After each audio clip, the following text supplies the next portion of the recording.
বছরের শেষ সফরে আর্জেন্টিনা দলের চমক, মেসিদের সঙ্গে ৩ নতুন মুখ। ২০২৬ বিশ্বকাপ ফুটবল দুয়ারে কড়া নাড়ছে। এর মধ্যে বিশ্বকাপ সামনে রেখে প্রস্তুতি ও দল গোছানো নিয়ে ব্যস্ত সময় পার করছে বিশ্ব চ্যাম্পিয়ন আর্জেন্টিনা। আন্তর্জাতিক বিরতিতে প্রীতি ম্যাচে অভিজ্ঞদের পাশাপাশি তরুণদেরও বাজিয়ে দেখা হচ্ছে। চলতি মাসে আঙ্গোলা সফরের দলেও একই ধারাবাহিকতা ধরে রেখেছেন আর্জেন্টিনা কোচ লিওনেল স্কালোনি।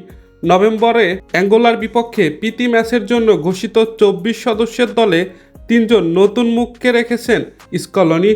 প্রথমবারের মতো দলে ডাক পেয়েছেন হোয়াকিন পানিসেলি, জিয়ানলুকা প্রেস্তায়নি ও মেক্সিমো পেরোনে।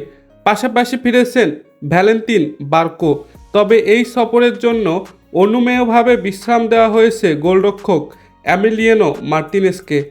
আর্জেন্টিনা দলে প্রথমবারের মতো ডাক পাওয়া তৃতীয় অন্যতম হলেন পানিসেলি। কর্তোবার ২৩ বছর বয়সী এই ফরোয়ার্ড রিভার প্লেটের যুব দলে বড় হয়েছেন।